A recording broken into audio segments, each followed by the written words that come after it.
Standard 8 general science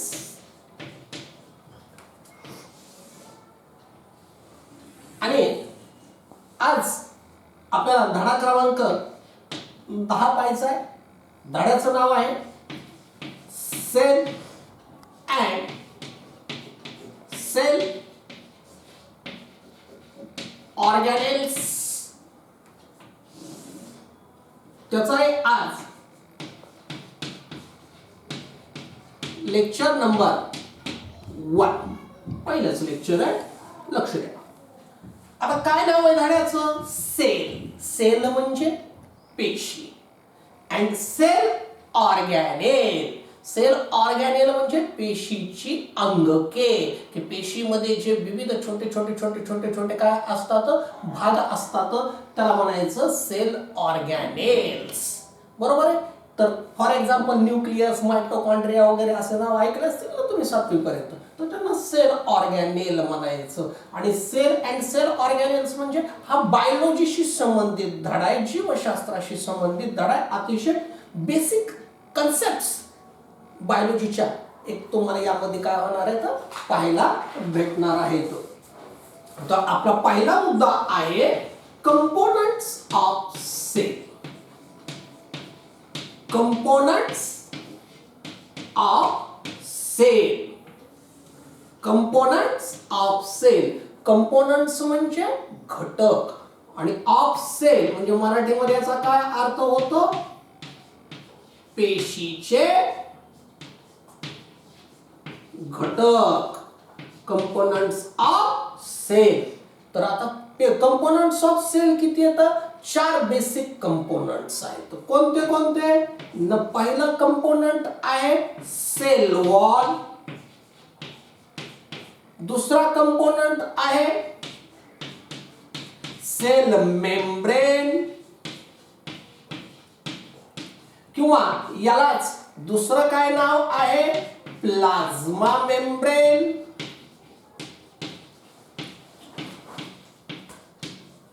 तिसरं जे आहे ते आहे सायटोप्लाझम.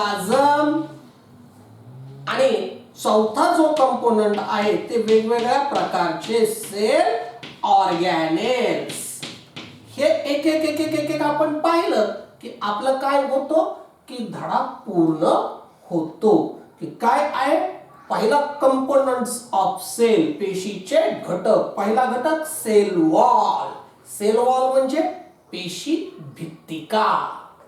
सेल मेम्ब्रेन किंवा प्लाझ्मा मेम्ब्रेन. हो, याला पेशी पटल म्हणतात. हो, पटल म्हणजे पातळ असतं, वॉल अशी थिक असते आणि हे डेलिकेट असतं, नाजूक असतं. सायटोप्लाझम आणि सेल ऑर्गॅनेल्स. तर हे काय येतं? These are the 4 basic components of cell. मग आता पहिला आपण पाहूयात. कोणता आहे पहिला? पहिला आहे सेल वॉल. सेल वॉल म्हणजे पेशी भित्तिका. तर लक्षात घ्या काय आहे? Cell wall is found in plants, algae and fungi. आणि cell wall is absent in animal cell. पहा, अतिशय बेसिक अशी माहिती आहे. हो, आता प्रत्येक प्राणी तर कशाचा बनलेला आहे? सेलचाच बनलेला आहे. बरोबर आहे की नाही? पण याच्यामध्ये सुद्धा काय आहे? ही जी cell wall it is found in plants, वनस्पती, अल्गी, पाण्यात शेवाळ जे असतं ते अल्गी, आणि फंगाय. पाहिलेले अल्गी फंगाय आपण प्रथम सत्राच्या पहिल्याच धड्यामध्ये. तर त्याच्यामध्येच प्रेझेंट असते, फक्त त्याच्यामध्ये. आणि एकदम 5 स्टार मुद्दा, एकदम 5 स्टार मुद्दा, पहा 5 स्टार काढले, 5 स्टार मुद्दा काय, cell wall is absent. Cell wall is absent in animal sale.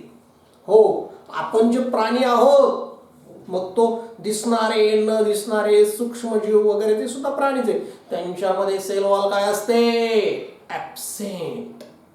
Sale wall कशामध्ये प्रेझेंट असते, प्लांट्स मध्ये, फंगस मध्ये आणि अल्गी मध्ये. ॲनिमल सेल मध्ये सेल वॉल नसते. ॲनिमल सेल मध्ये सेल वॉल नसते. ॲनिमल सेल मध्ये सेल वॉल नसते. बरोबर आहे. आणि आता सेल वॉल जी आहे ही कशी असते, it is strong and elastic. It is strong, अतिशय मजबूत असते, आणि काय असते, इलॅस्टिक असते. हो, कम्प्लिटली इलॅस्टिक नसते, काही प्रमाणामध्ये ती काय असते, इलॅस्टिक असते. आणि ते काय आहे की ते थोडाफार प्रमाणामध्ये इलॅस्टिसिटी दाखवते, पूर्णपणे इलॅस्टिसिटी दाखवत नाही, स्थितिस्थापकत्व दाखवत नाही, पण काही प्रमाणामध्ये असते. आता ही कशाची बनलेली असते, cell wall is made up of, cell wall is made up of cellulose and pectin. हो, कशाची बनलेली असते सेल वॉल, सेल्युलोज. हो, सेल्युलोज काय आहे, ते कार्बोहायड्रेट आहे. काय आहे, कार्बोहायड्रेट आहे, जे कार्बन आणि हायड्रोजन आणि ऑक्सिजन पासून जो पदार्थ बनतो ना, काय म्हणतो बघा बरं का, फार बेसिक आहे आणि थोडंसं तुम्ही लकी आहात, हे व्हिडिओच्या स्वरूपात उपलब्ध आहे. हा, कधीही बघितलं, रिव्हर्स केलं, फॉरवर्ड केलं, सगळं छानपैकी कॅसेट वाजते. तर हे काय आहे, सेल्युलोज. सेल्युलोज काय आहे, कार्बोहायड्रेट. काय आहे कार्बोहायड्रेट, 7वीला पाहिले, एक न्यूट्रिएंट आहे, पण आता 8वीला आल्यावर सांगतो ते काय आहे कार्बोहायड्रेट. तर त्याचे जो पदार्थ कार्बन, हायड्रोजन आणि ऑक्सिजन, काय काय काय काय काय काय काय जो पदार्थ कार्बन, हायड्रोजन आणि ऑक्सिजन यांचा मिळून बनलेला असतो त्याला म्हणायचं कार्बोहायड्रेट. तर हे काय सेल्युलोज, कार्बोहायड्रेट आहे. आणि ते आणि पेक्टिन, हे जे दोन द्रव्यापासून काय असते, ही सेल वॉल बनलेली असते. आणि त्याच्यामध्ये अजूनही बाकीचे काही घटक असतात, लिग्निन असतं किंवा सबेरिन असतं, एक ऍस्पर्निड. काय फक्त काय हे दोनच घटक असतात असं नाही. हा, हे आता 2 मुख्य घटक आहेत, पण लिग्निन, सबेरिन किंवा अजूनही क्युटीन असे काही घटक सुद्धा सेल वॉल मध्ये असतात. ऍस्पर्निड, ऍस्पर्निड म्हणजे जशी गरज आहे तसं. सगळ्याच वनस्पती सारख्या आहेत का, नाही, वनस्पती वेगवेगळ्या आहेत, वेगवेगळ्या विभागामधल्या आहेत, वेगवेगळ्या उपयोगाच्या आहेत. मग ऍस्पर्निड बाकीचे सुद्धा घटक असतात, पण मुख्य 2 घटक कोणते, cellulose, pectin. Cellulose, pectin. Cellulose काय आहे, कार्बोहायड्रेट आहे. सेल्युलोज काय आहे, कार्बोहायड्रेट आहे. आता सेल वॉल कशासाठी असते, ह्या प्लांट मध्ये, अल्गी मध्ये, फंगाय मध्ये काय फंक्शन आहे, तिचं काय कार्य आहे. तर सगळ्या वॉलचं कार्य काय असतं, प्रोटेक्शन. वॉल, आपल्या घराला वॉल्स आहेत की नाही, आहेत की नाही घराला वॉल्स. हो, काय करतात आपल्या घराला, त्या प्रोटेक्ट करतात. काय करतात ते आपल्या घराला, सपोर्ट करतात. बरोबर आहे. आणि जे आहे बघा, काय काय फंक्शन्स ऑफ सेल वॉल, ही सेल वॉलचे फंक्शन्स काय आहेत. तर पहिलं फंक्शन, टू प्रोटेक्ट सेल, पेशीला संरक्षण करायचं, किंवा टू सपोर्ट असेल, पेशीला आधार द्यायचा. कोणत्या कोणत्या पेशीला, प्लांट, अल्गी आणि फंगस. ॲनिमलचा काही संबंध नाही. आणि जे आहे तिसरं जे आहे, अजून काय आहे की एक्सेस ऑफ वॉटर काय आहे to prevent entry of excess of water in cell. हो, पेशीमध्ये एक्सेस ऑफ वॉटर काय करायचं, एक्सेस ऑफ वॉटर काय करायचं, जाऊ द्यायचं नाहीये. एक्सेस ऑफ वॉटर जाऊ द्यायचं नाही. हे सुद्धा काम कोण करतं, सेल वॉल करते. हो, की फंगस मध्ये, अल्गी मध्ये, प्लांट्स मध्ये की जास्तीचं पाणी पेशीच्या आतमध्ये ही सेल वॉल जाऊ देत नाही. फार बेसिक आहे, खूप बेसिक आहे. हे ऑनलाईन चालू आहे वगैरे म्हणून काहीतरी हो हे जाऊ दे, काय असं करायचं नाही. ऍडव्हान्टेज घ्यायचं, आपण व्यवस्थित ऐकायचं की हा सेल वॉल आहे, कशामध्ये असते, प्रेझेंट आहे, कशामध्ये ऍबसेंट आहे, कशी आहे, कशापासून बनलेली आहे, काय फंक्शन्स आहेत. बरोबर आहे. हा झाला पहिला कंपोनंट. कोणता, तर तो झाला सेल वॉल. आता दुसरा कंपोनंट सेल मेम्ब्रेन किंवा प्लाझ्मा मेम्ब्रेन. बघा हे मुख्य घटक. आता हे सेल वॉल झाला आपला. आता काय शिकायचं, सेल मेम्ब्रेन किंवा प्लाझ्मा मेम्ब्रेन.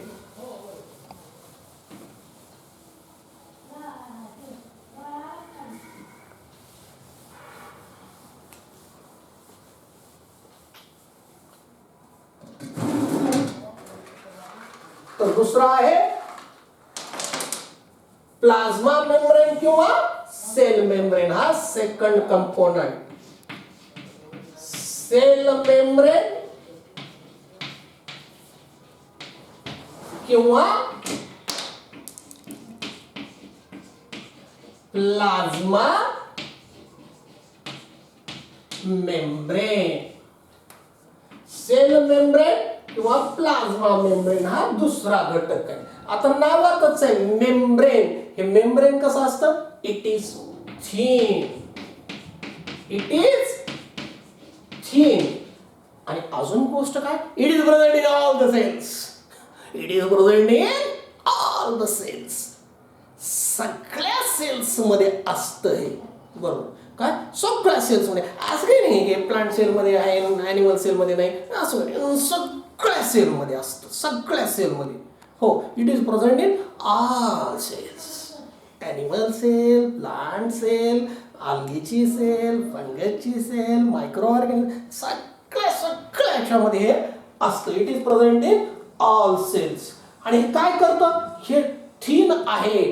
त्यानंतर कसं आहे, फ्रॅजाईल आहे. फ्रॅजाईल, हो फ्रॅजाईल आहे. त्याच्यासारखं स्ट्रॉंग नाही आहे, कमकुवत आहे, फ्रॅजाईल आहे, ठिसूळ आहे. त्याच्यानंतर आणि इलॅस्टिक सुद्धा आहे.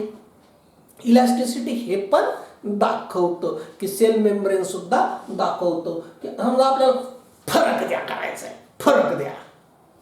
काय काय फरक द्या, cell wall, cell membrane. Cell wall strong and elastic, ही कशी आहे, fragile and elastic. Cell wall कशी असते, थिक, हे कसं असतं, थिन. आणि cell wall is present only in plant, algae and fungi. Cell membrane is present in all the cells. सगळ्या सेल्स मध्ये काय असतं, प्रेझेंट असतो. आता तुम्ही म्हणतात सर जर ते कशाचं बनलेलं आहे, म्हणजे सेल्युलोज आणि पेक्टिनचं बनलेलं आहे, मग हे कशाचं बनलेलं आहे, तर प्रोटीन जे आहे आणि फॉस्फोलिपिड्स बनलेलं आहे. कशाचं बनलेलं आहे, इट इज 5 स्टार पॉइंट आहे बघा, 5 स्टार. बघा नीट लक्ष द्या, समजावून सांगणार आहे. It is made up of proteins and phospholipids. हो, लिपिड म्हणजे फॅट, फॉस्फोलिपिड्स बनलेलं आहे. आणि हे कसं आहे, इथं थोडंसं सांगतो तुम्हाला काय आहे. प्रोटीन आणि फॉस्फोलिपिड्स बनलेले म्हणजे जरासं असं काय आहे की वडापाव सारखं आहे.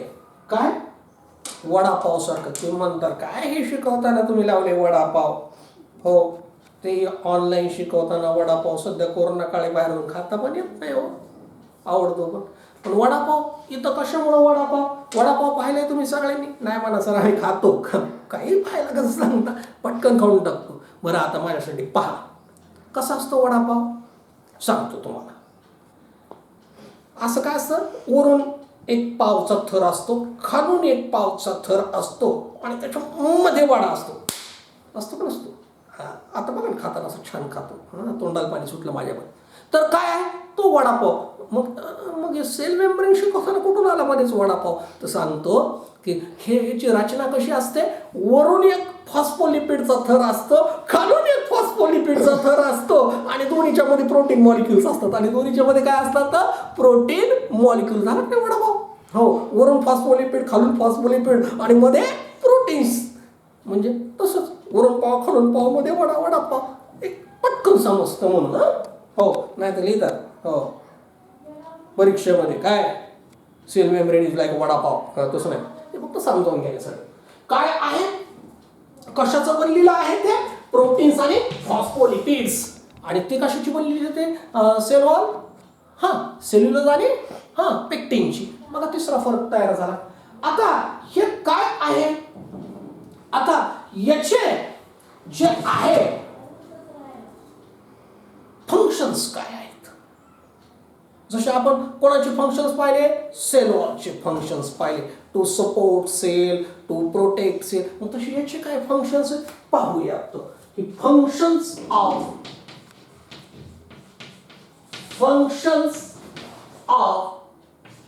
Sale membrane. ही सेल मेम्ब्रेनचे काय आहेत फंक्शन्स काय आहेत.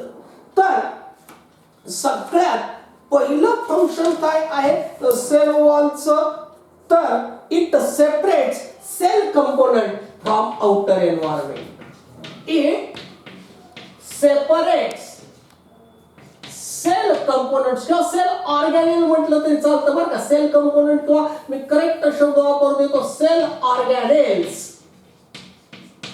From outer environment. Outer environment, नीट लक्ष द्या.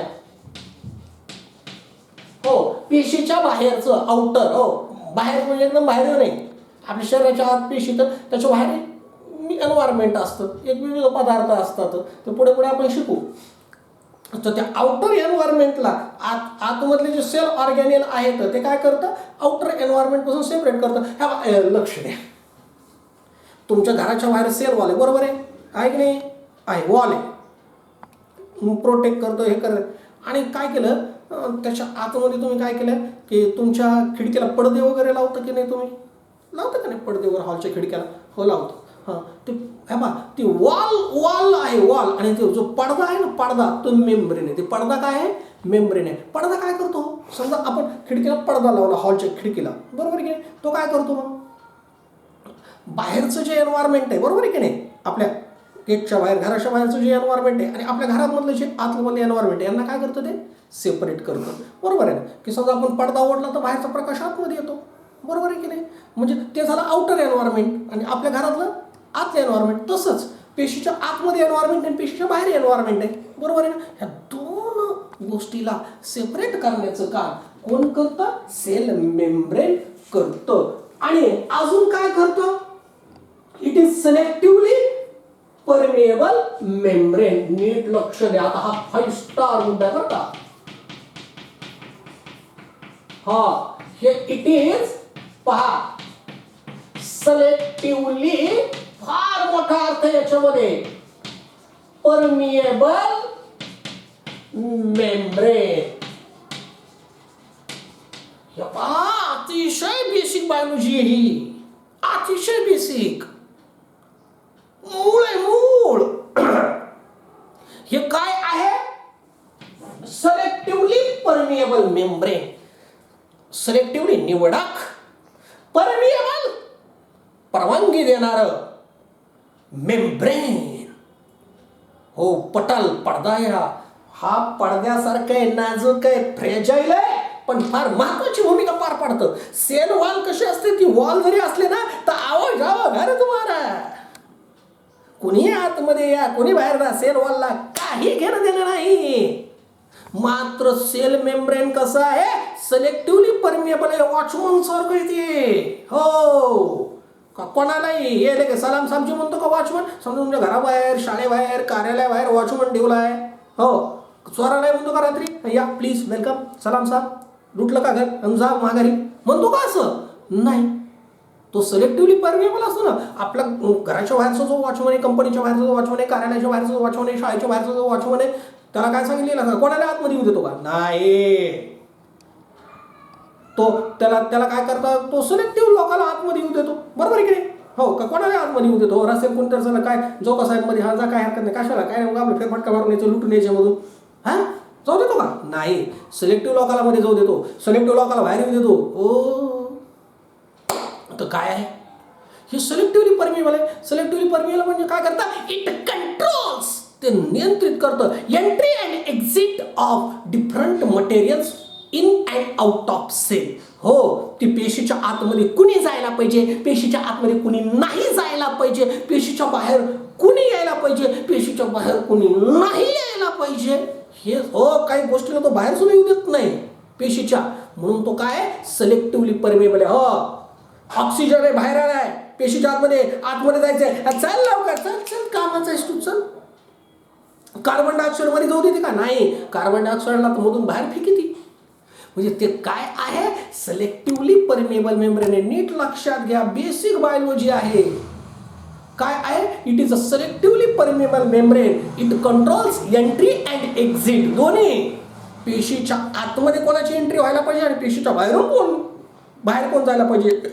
It controls entry and exit दोन्ही काय करतं, कंट्रोल करतं. It controls entry and exit of different materials in and out of cell. की कोण आतमध्ये जायला पाहिजे, कोण आतमध्ये नाही जायला पाहिजे, कोण बाहेर यायला पाहिजे, कोण बाहेर यायलाच नाही पाहिजे, हे सगळं कंट्रोल करण्याचं काम कोण करतं, सेल मेम्ब्रेन करतं. तर ते जे आहे त्याला म्हणून सिलेक्टिव्हली परमिएबल मेम्ब्रेन म्हणतात. आणि काय आहे अजून एक काय, हिट मेंटेन्स. लक्षात घ्या, याला तर मी 10 स्टार देईन पण 5च देतो, काय हरकत नाही. लक्ष द्या, फार बेसिक आहे. इट मेंटेन्स, नीट लक्ष द्या, फार बेसिक बायोलॉजी आहे, फार बेसिक आहे. It maintains. बघा शब्द इथं लिहितो डबल इन्व्हर्टेड कॉमा देऊन, होमिओस्टॅसिस. अतिशय बायोलॉजी मधली घन अशी संकल्पना आहे. आपल्याला फक्त एका वाक्यात ते करायचं नाही. तर होमिओस्टॅसिस फार मोठी संकल्पना आहे. होमिओस्टॅसिस काय उच्चार करायचा, होमिओस्टॅसिस. काय उच्चार करतात, होमिओस्टॅसिस. HOMEO, होमिओ आणि स्टॅसिस. आता होमिओस्टॅसिसचा मराठीमध्ये काय अर्थ होतो, होमिओस्टॅसिसचा मराठीमध्ये अर्थ होतो की एखादी कंडिशन मेंटेन करणं, एखादी स्थिती सम ठेवणं, बाहेरच्या गोष्टीचा परिणाम न होऊ देता जेव्हा एखादी गोष्ट आहे त्या कंडिशनमध्ये ठेवल्या जाते त्याला म्हणायचं होमिओस्टॅसिस. हे मराठीत ऐकून घ्या. हे सेल मेम्ब्रेन काय करतं, पेशीच्या बाहेर काही होऊ द्या, पेशीच्या बाहेर कितीही चेंजेस होऊ द्या, it maintains the internal environment of the cell. ती सेलच्या आतमधलं एन्व्हायरमेंट डिस्टर्ब होऊ देत नाही. हो, पेशीच्या बाहेर काही घडामोडी होऊ द्या पेशीच्या बाहेर, पण पेशीच्या त्या घडामोडीचा परिणाम पेशीच्या आतमध्ये होऊ देत नाही. त्याला म्हणायचं होमिओस्टॅसिस. त्याला काय म्हणायचं, होमिओस्टॅसिस. आणि ह्या पहा, आपण ज्यावेळेस म्हणतो ना मला इन्फेक्शन झालं, सध्या हो व्हायरसचं बॅक्टेरियाचं सध्या तो धुमाकूळ आहे. कधी होतं, ज्यावेळेस ह्या प्लाझ्मा मेम्ब्रेनचं होमिओस्टॅसिस बिघडतं ना, तेव्हा आपण आजारी पडतो, तेव्हा आपण अशा व्हायरसला बॅक्टेरियाला वगैरे बळी पडतो बरं का. तर जे आहे तर होमिओस्टॅसिस कशाला म्हणायचं, होमिओस्टॅसिस. तर if any changes occurs outside the cell, if any changes occurs out of the cell, the cellular environment does not change. हो, दो एनी चेंजेस, एनी कोणतेही changes that occurs outside the cell, but cellular environment remains constant. Cellular environment कसं राहतं? Constant राहतं, स्थिर राहतं. This is known as homeostasis, and this homeostasis is maintained by plasma membrane. काय हरकत नाही. आज के लिए इतना ही काफी.